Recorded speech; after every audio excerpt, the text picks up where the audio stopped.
Asia Europe meeting, नाम से ही पता लग रहा है जी। एशिया और यूरोप, इसका मतलब ये दो बिछड़े हुए भाई थे और इन्होंने एक दिन बैठ के ये डिसाइड किया कि क्यों ना हम आपस में रिश्तेदारी कर लें। हम रिश्तेदारी करेंगे, आपस में प्यार मोहब्बत बढ़ेगा। चुनाचा इन्होंने फिर ये एक मीटिंग बुलाई, एशिया और यूरोप की आपस में मीटिंग बुलाई, जिसमें बहुत अच्छा बड़ा किरदार अदा किया घोचुक घो, घोचोक तोंग ने। ठीक है, हमें हमारे यहाँ जिसको बेवकूफ कहना है उसको कहते हैं घोचू। ये बड़ा इंटेलेक्चुअल बंदा था, प्राइम मिनिस्टर था सिंगापुर का। 94 में इसने ये आइडिया दिया था एशिया यूरोप मीटिंग का।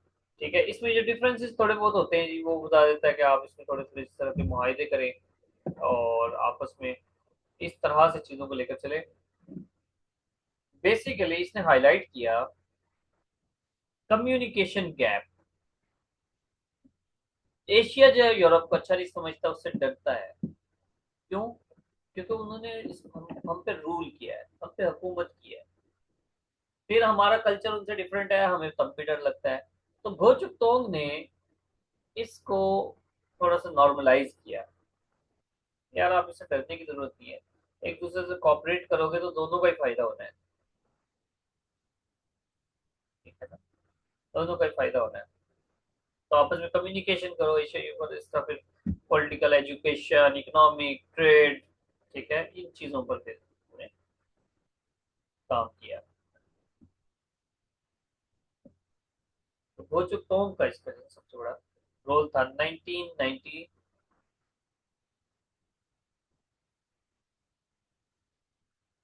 में। ठीक है, ये एस्टेब्लिश हुई Asia Europe meeting. First summit हुआ था इसका बैंकॉक में। और जी नेक्स्ट है हमारा, इतनी काफी इसके लिए। Organisation of prohibition of chemical weapons. आपको पता लग रहा होगा कि केमिकल वेपन्स से बचाओ। इसका कैपिटल हेग है। ठीक है, अच्छा एक चीज याद रखें, हम थोड़ा एक क्लास करेंगे किसी फ्री टाइम में। मैं कर नहीं पाया असल में, ये अभी एडीएएसएफ के पेपर्स होने वाले थे, तो उन पर हम लगे हुए थे दिन रात। कल उनका पेपर है, उनके लिए दुआ भी करना। तो क्या है कि हम एक मीटिंग करेंगे, ऐसे ही गपशप वाली मीटिंग किसी संडे को। आप लोग मुझे मेरे पे तो पीछे पड़ जाना, मुझे रिमाइंड करवाना। देन हम कनेक्शंस बनाएंगे। ठीक है, हम कनेक्शंस बनाएंगे इसके हेडक्वार्टर के, किस तरह से हेडक्वार्टर्स को याद करना है। ठीक है, जो डेट्स वाला मामला है वो थोड़ा कॉम्प्लेक्स है, वो आपके लिए थोड़ा सा मुश्किल होगा चीज़ों को तो समझना। वो भी मैं करवाऊंगा कभी ना कभी अपने स्टूडेंट्स को। क्या ट्रिक्स हैं थोड़ी सी वो, केविन हॉर्सले की जो मेथडोलॉजी है याद करने की। खैर, तो ये जो हेडक्वार्टर्स हैं, इनके ऑनर्स हैं, इनके हम ट्रिक्स बनाएंगे। ठीक है, अपनी गपशप क्लास में जिस तरह हम अक्सर बात करते हैं। तो आप मुझे रिमाइंड करवाते रहना कोई ना कोई स्टूडेंट, इस संडे नहीं, फिर नेक्स्ट इस संडे को।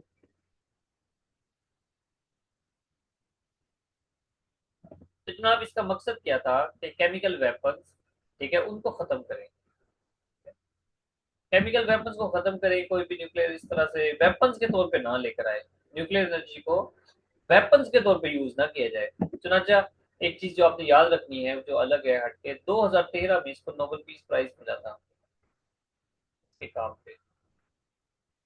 2013 में नोबेल पीस प्राइज मिला था। ठीक है जी, नोबेल पीस प्राइज। और क्या है, बनी कब? 97 में, 29 अप्रैल, 29 अप्रैल 1997 में। 29 अप्रैल 1997 में ये बनी थी। हेडक्वार्टर कौन सा है जी इसका? एक करंट हेड आप देखना इसका। ठीक है जी, दो बातें हो गई। हमने सिर्फ एक देखिए इसका मीनिंग को समझा है कि इसका मकसद को समझा है। केमिकल वेपन्स को, केमिकल वेपन्स को रोकना है, इसने केमिकल वेपन्स नहीं बनने देने। 2013 में इसको नोबेल पीस प्राइज मिला था, 21 अप्रैल 1997 को। 29 अप्रैल 1997 को इसने इसकी बुनियाद रखी थी। बस ये दो बातें की है ना हमने, एक्स्ट्रा तीन लगा लो।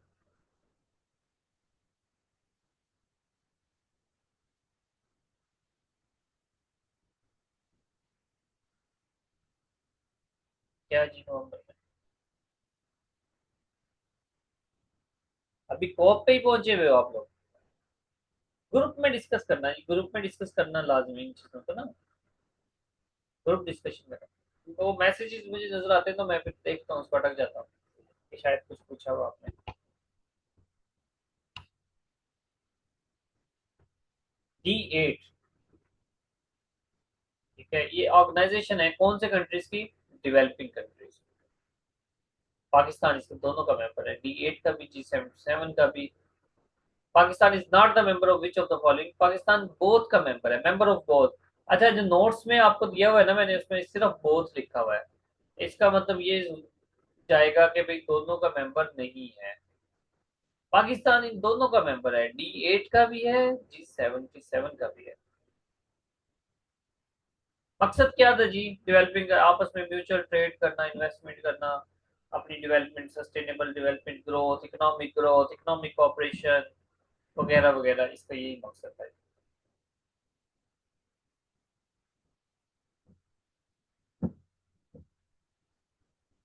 और इसमें आपको एक मजे की बात बताऊं, इसके कंट्रीज को सर्च करना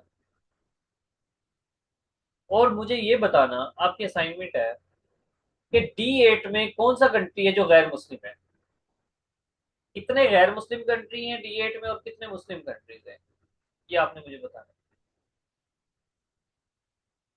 97 में बनी थी ये भी जनाब। और इस्तंबुल, यानी कि टर्की, इस्तंबुल इसका हेडक्वार्टर है।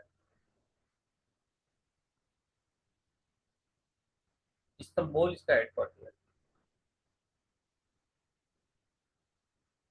ठीक है। जून 1997 में बनी थी, इस्तंबुल इसका हेडक्वार्टर है।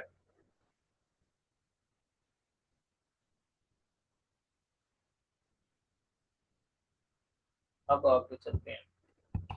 ग्रुप 8, इसको हमने कल पढ़ा था। ग्रुप 6, ग्रुप 7, ग्रुप 8, किस तरह से जो ना ये ग्रुप 8 बन गया, कौन सा कंट्री इसमें ऐड हुआ था, कल हमने डिटेल से पढ़ी थी। इसका कोई हेडक्वार्टर नहीं है।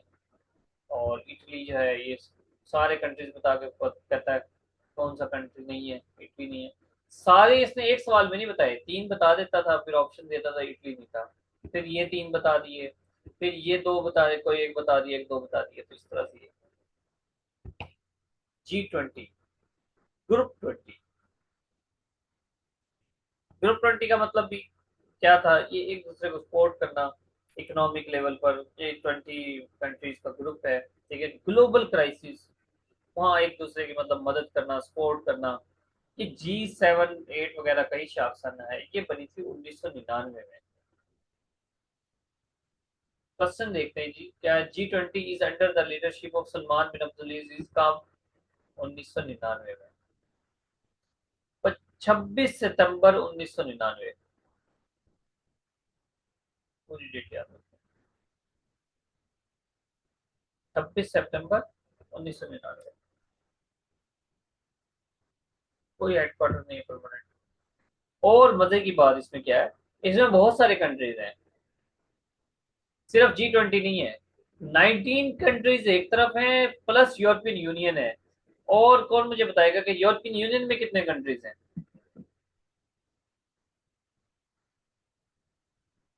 हाँ भाई,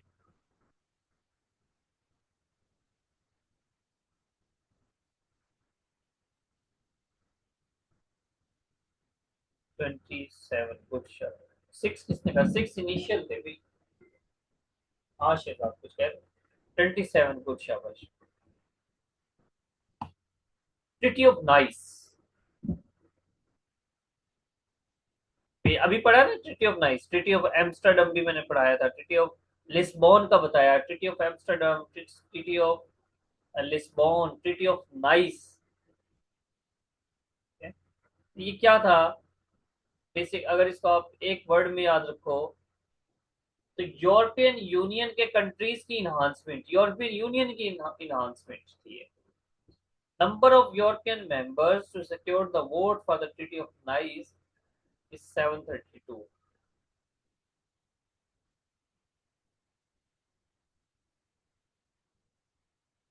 ये क्या है?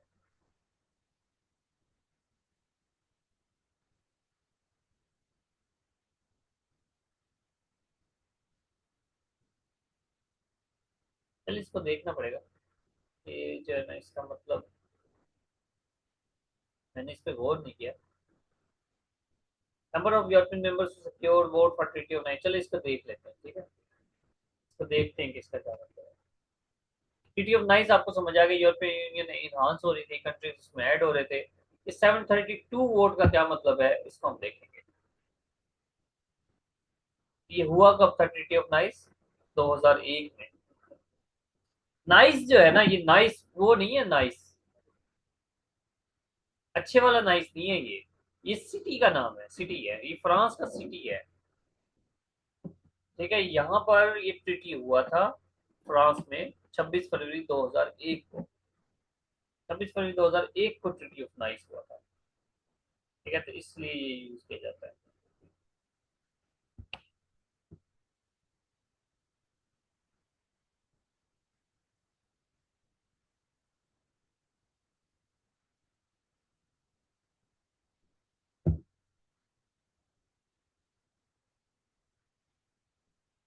रुतलैन ये कंफर्म है आपको? अच्छा अच्छा। सर्च किया आपने कि आता था आपको?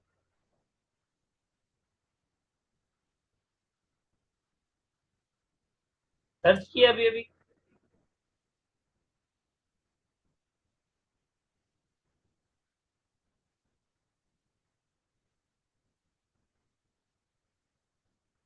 अच्छा, वेरी गुड।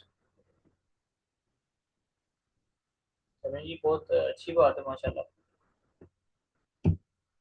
तो number of European members to secure the vote for treaty of Nice 732।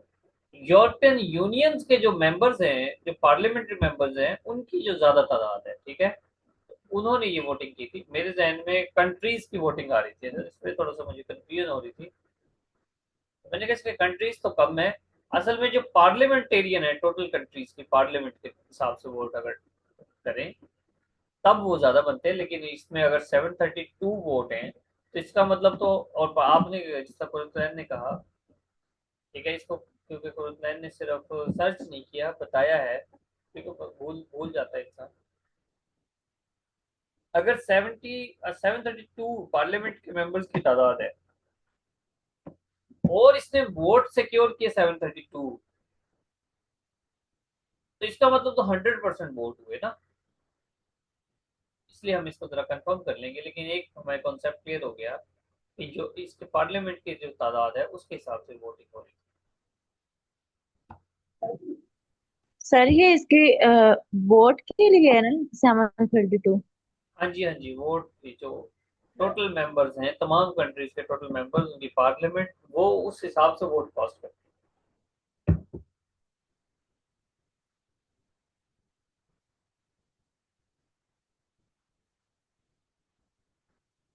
African union जिसका हेडक्वार्टर है जी एडिस अबाबा, हबशम जिसको कहते थे पहले, उसका कैपिटल है ये हबशा का।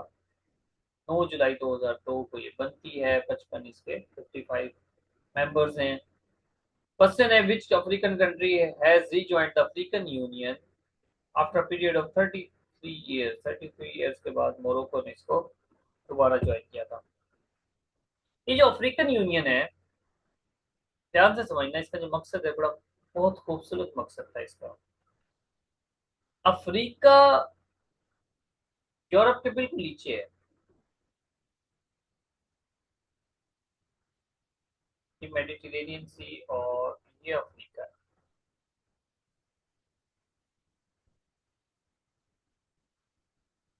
और ये यूरोप है। ठीक है, ये यूरोप है, ये अफ्रीका है। ये लोग, इन्होंने यहाँ पर आना शुरू कर दिया, या फिर समंदर से जब ट्रेड करते थे, ठीक है, यहाँ से इनके लिए बड़ा आसान था। ये सब गैप ज्यादा आ गया, तो ज्यादा गैप नहीं। ये यहाँ से ट्रेवल करते थे तो ये सारा अफ्रीका ही आता था, एशिया में भी जाना होता था तो अफ्रीका से गुजरते थे। तो ये अफ्रीकन लोगों को इन्होंने गुलाम बनाया, क्योंकि यूरोप में डेवलपमेंट हो गई थी, हथियार वगैरह बन गए थे। तो यहाँ पे इन्होंने कॉलोनी जो बननी शुरू हुई है, वो यूरोप के कंट्री से बननी शुरू हुई है। यूरोपियन कंट्रीज ने कॉलोनियां जो बनाई हैं अपनी, जिन पे कब्जे किए हैं, वो बेसिकली अफ्रीका के कंट्री से किए हैं। चुनाचा जब अफ्रीकन यूनियन बनी, ये स्टार्ट हुई थी 1963 से। ये अफ्रीकन यूनियन तो 2002 में बनी ना, 1963 से इसका आगाज हुआ है। उस वक्त इसको कहते थे O A U, Organisation of African Unity. O, O for Organisation, A for Africa, O A U, Organisation of African Unity, यानी कि अफ्रीकन यूनिटी की ऑर्गेनाइजेशन है। इसका मकसद ये था कि वो जो कॉलोनियां बनानी शुरू की हैं उसके अगेंस्ट आवाज उठाई जाए। इसके अलावा रेशियल डिसइंटीग्रेशन, सेग्रीगेशन, ठीक है, ब्लैक्स से नफरत करनी, उनको आगे नहीं आने देना, पॉलिटिक्स में नहीं उनको आगे आने देना, ठीक है, उन्हीं के हुकूमत, उन्हीं का मुल्क, उन्हीं पे हुकूमत। अपार्थीड पॉलिसीज कहते हैं इसको, कहते हैं अपार्थीड पॉलिसीज, जो बाद में 94 में जाकर इसकी बिल्कुल खात्मा होता, स्पेशली साउथ अफ्रीका से। तो ये इसकी जो ना बुनियादें थी अफ्रीकन यूनियन की, ऑर्गेनाइजेशन ऑफ अफ्रीकन यूनिटी, ठीक है, ये बुनियादें थी इसकी। बाद में फिर ये, और ये स्टार्ट इसका ये था, लेकिन अफ्रीकन यूनियन का जो पर्पस था वो यूनिटी है, ठीक है। आप क्योंकि उस वक्त अपार्थीड तो खत्म हो गई थी, ह्यूमन राइट्स के, डेवलपमेंट की तरफ आपस में ट्रेड वगैरह के लिए इसका मकसद ये है। लेकिन इसकी ओरिजिन क्या है, ओ ए यू। 9 जुलाई 2002 को ये बनती है, एडिस अबाबा इसका हेडक्वार्टर है, बता दिया मैंने। आगे सर, एस सी ओ, शंघाई कॉपरेशन ऑर्गेनाइजेशन, 15 जून 2001 को ये बनी है जी। 15 जून 2001 को बीजिंग इसका हेडक्वार्टर है। यहाँ बड़ा जिसमें ना बड़ी कंफ्यूजन होती है, शंघाई, शंघाई से लगता है शंघाई इसका कैपिटल होगा, शंघाई इसका कैपिटल नहीं है, इसका कैपिटल बीजिंग है। ऑफिशियल लैंग्वेजेस कौन सी है, रशियन, चाइनीज एंड, हाँ भाई, एनिवन एल्स, कौन सी है इसकी ऑफिशियल लैंग्वेजेस? थर्ड कौन सी है? मेरे ख्याल से अरबी है। तो अरब, नहीं अरबी नहीं है, रशियन और चाइनीज ही है। नहीं, ये रशियन और चाइनीज ही है इसमें। एससीओ की जो ऑफिशियल लैंग्वेजेस हैं रशिया और चाइनीज हैं। Pakistan became the full member कब, 2017 में, 9 जून 2017 में पाकिस्तान इसका फुल मेंबर बना। फिर ये भी एमसीक्यूज आ जाता है। हेड ऑफ गवर्नमेंट का इजलास कब हुआ था, किस सन में किसका हुआ था, और हेड ऑफ स्टेट्स का। हाँ भाई, हेड ऑफ गवर्नमेंट और हेड ऑफ स्टेट्स में क्या फर्क है, कोई बताए? जी सर, जैसे हेड ऑफ स्टेट जैसे होता है स्टेट में,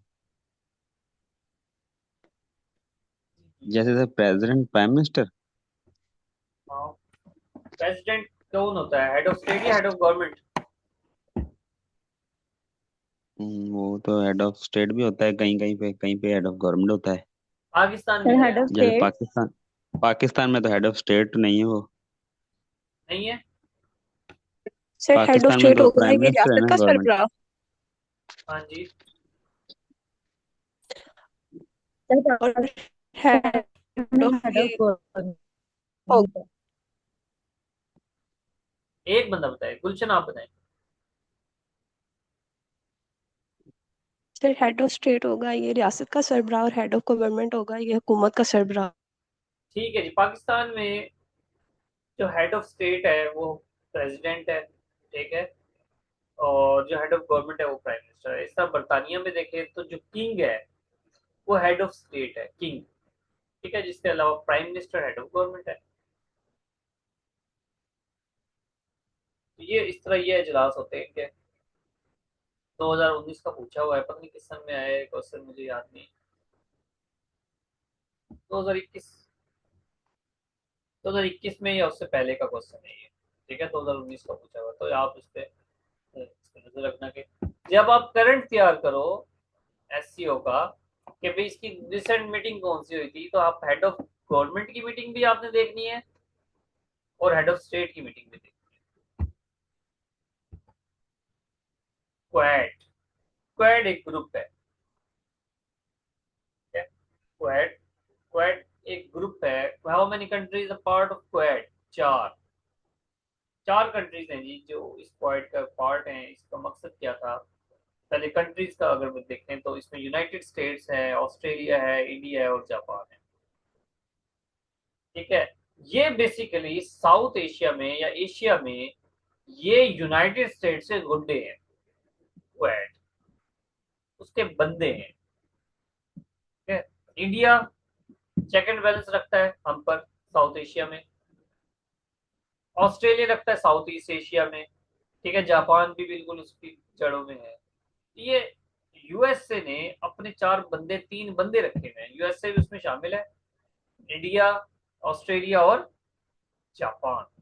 तो ये उसका है मकसद। इन्होंने वैसे रखा हुआ है कि जनाब हम एक दूसरे के साथ ट्रेड करेंगे। जो ट्रेड है ना समंदर के जरिए होती है, मैरीटाइम ट्रेड, उसमें हेल्प करेंगे, हेल्थ, सिक्योरिटी, बहुत सारे मुआहदे तो किए हुए हैं। लेकिन बेसिकली इसका मकसद है चेक एंड बैलेंस रखना south Asia and south east Asia में। इन्हीं के कंट्रीज को तो पकड़ा हुआ है। वैसे तो वो ट्रेड करने के लिए और कंट्रीज को भी मिला लेता फिर। क्लियर है जी बात? ये है बस, ये आप देख लेना। हाँ, बना कब? 2017 में ये बना था। ठीक है, 2017 में बना था ये, आपने।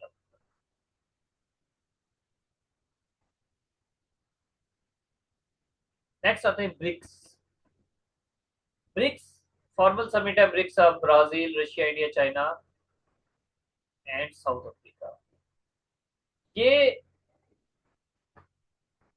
2009 में ऑफिशियली डिक्लेयर हुआ था। वैसे ये 2001 में बना था। ठीक है, देखो क्वेश्चन है Brazil, Russia, India, China and south Africa. ये दो ब्रिक्स जो है ये 2009 में ही बना, ब्रिक्स। लेकिन इसकी ओरिजिन जो थी ना, ये ब्रिक है, BRIC, ब्रिक। 2001 में ब्रिक बना था, ब्राजील, रशिया, इंडिया और चाइना। ब्राजील, रशिया, इंडिया और चाइना ये बना था। बाद में इसको साउथ अफ्रीका ने भी ज्वाइन कर लिया, तो ये ब्रिक्स बन गया। ठीक है जी, मकसद अगेन वो इकोनॉमिक, ठीक है, ट्रेड एटसेट्रा, एक दूसरे को सपोर्ट करना, ये सब है इकोनॉमिक कॉपरेशन। तो ये कब बना? 2009 में। सो आई थिंक 16 जून 2009 में, 16 जून 2009 में ये बना था। ठीक है, 16 जून 2009 में ये बना है। और साउथ अफ्रीका ने इसको आई थिंक 2010 में ज्वाइन किया था। ये जो ब्रिक है, ये ब्रिक्स है, ऑफिशियली जो डिक्लेयर हुआ था। ठीक है, ऑफिशियल फॉर्मेशन है 2009 में। तो साउथ अफ्रीका ने इसको 2010 में ज्वाइन किया, बाद में ब्रिक्स बना है।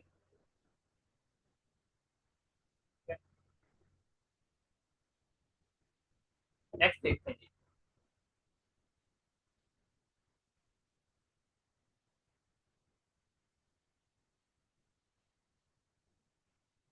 एमन, ये ना ग्रुप में आपने शेयर कर देनी है, जो आप रिसर्च करके दे रही है ना। लास्ट समिट किस सन में हुई थी, ये भी ग्रुप में आप शेयर कर देना, ठीक है? क्योंकि यहाँ तो चैट में खत्म हो जाएगी, फिर ग्रुप में ये आके देख लेंगे बाकी सब। In which month was the 11th BRICS summit held in Brazil? 2019 में कब हुई थी? 13 नवंबर को हुई थी। देखिए डेट ही पूछ ली है। 2025 में ये सवाल आया हुआ है और उसने कहा है 2019 में जो ब्रिक्स की समिट हुई थी वो किस डेट को हुई थी। देखें, अंदाजा करें, क्वेश्चन की टफनेस का अंदाजा करें। 11th ब्रिक्स समिट हुई थी 2019 में ब्राजील में, तो उसकी डेट बताइए, किस मंथ में हुई थी, किस डेट को हुई थी। हाँ जी, क्वेश्चन है which country was asked to join BRICS as a fifth member. Answer करें।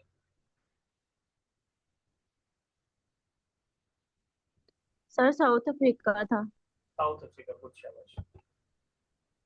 नेक्स्ट है बेल्ट एंड सर रोड। इसमें लास्ट टाइम और भी इसके कंट्री। जी हाँ, वो जो लास्ट और जो कंट्रीज इसके ज्वाइन कर रहे हैं उसकी बात कर रहे हैं। जी हम्म, बोले। सर, ये मैं लिखता हूँ, ग्रुप में सेंड कर दूंगी। ठीक है, okay. Belt and road initiative, BRI, ठीक है। इसको OBOR भी कहते हैं, OBOR, OBOR भी कहते हैं, one belt one road, one belt one road, belt and road initiative, या वन बेल्ट, या वन बेल्ट वन रोड, ठीक है। और ये बेसिकली जो जो सिल्क रोड था हमारा, ठीक है, शायरा रेशम, उससे ये इंस्पायर्ड होकर इन्होंने बनाया था। बहुत सारे कंट्रीज इसके अंडर आते हैं। जैसे पाकिस्तान में जो सी पैक है वो इसी इनिशिएटिव के अंडर आता है, वन बेल्ट वन रोड के अंडर। फिर ये पाकिस्तान में भी है, अफ्रीका में, सेंट्रल एशिया में, यूरोप में, ठीक है, साउथ ईस्ट एशिया में, बहुत सारे कंट्रीज को इसने इस रोड के इनिशिएटिव के तहत आपस में जोड़ना है। मकसद क्या है जी? रीजनल कनेक्टिविटी है, इकोनॉमिकली सब इकट्ठे हो जाए, ट्रेड बढ़े, मकसद यही है जी। चाइना उसकी लीडरशिप करे। ये ख्वाब किसका है? जी जिनपिंग का, जो भी चाइना का हेड है, प्रेसिडेंट है, Xi Jinping, Xi Jinping, XIJINPING, Xi Jinping का ये ख्वाब है बेसिकली। सितंबर 2013 में ये इनिशिएट हुआ था, सितंबर 2013 में मैरी टाइम सिल्क रोड, अक्टूबर 2013 में होता इंडोनेशिया में। तो ये मैरी टाइम सिल्क रोड भी एक है और one belt one road initiative भी एक है। How many African countries are involve in belt and road initiative? कितने? 53। चाइना पाकिस्तान इकोनॉमिक कॉरिडोर ये सेम है उसी तरह। इससे कौन कौन से एमसीक्यूज आए हुए हैं? सी पैक की वर्थ कितनी थी इनिशियली? 46 बिलियन डॉलर, ठीक है, जो बाद में फिर 62 बन गई। कितने मेमोरेंडम साइन हुए थे? 51। इस तरह के जो है ना क्वेश्चन आए हुए हैं, ये आप देख लीजिएगा। वो 2013 में होता, और जो सी पैक है 2015 में स्टार्ट हुआ था। अप्रैल 2015 में सी पैक स्टार्ट हो गया था। इस्लामिक मिलिट्री अलायंस, इसका हेडक्वार्टर कौन सा है? रियाद। नाम से जाहिर है इस्लामिक कंट्रीज का इकट्ठ है, इस्लामिक कंट्रीज का इकट्ठ है। जो डिफरेंट है, मकसद क्या है? जो भी इस्लामिक मिलिट्री अलायंस, यानी कि मुस्लिम कंट्रीज की जो मिलिट्री है वो आपस में मिले, टेररिज्म को रोके, एक्सट्रीमिज्म को रोके, ठीक है, इंटेलिजेंस शेयरिंग करे, ठीक है, एक दूसरे की ट्रेनिंग करे। अक्सर हमारी ट्रेनिंग के लिए फौजें आती जाती रहती हैं, इसी के तहत आती जाती हैं, ठीक है। ये बेसिकली किसका काम था? सऊदी अरब ने इसका इनिशिएटिव लिया था। सऊदी अरब के जो मोहम्मद बिन सलमान है उन्होंने कहा था कि ऐसा होना चाहिए। लेकिन ज़्यादा पुराना नहीं है जी, इस्लामी मिलिट्री लाइन्स 2015 का है, 15 दिसंबर 2015 में ये बना था। इस्लामिक मिलिट्री अलायंस 15 दिसंबर 2015 में, इसीलिए इसका हेडक्वार्टर रियाद है। पहले ये जब बना था तो 34 कंट्रीज थे, उसके बाद 41 कंट्रीज का पार्ट बन गए, डिफरेंट, पाकिस्तान भी इसका मेंबर है। और यकीनन जितने भी इस्लामिक ममालिक ही हैं इसके साथ। चलें, बस हमारा लेक्चर एंड हो गया।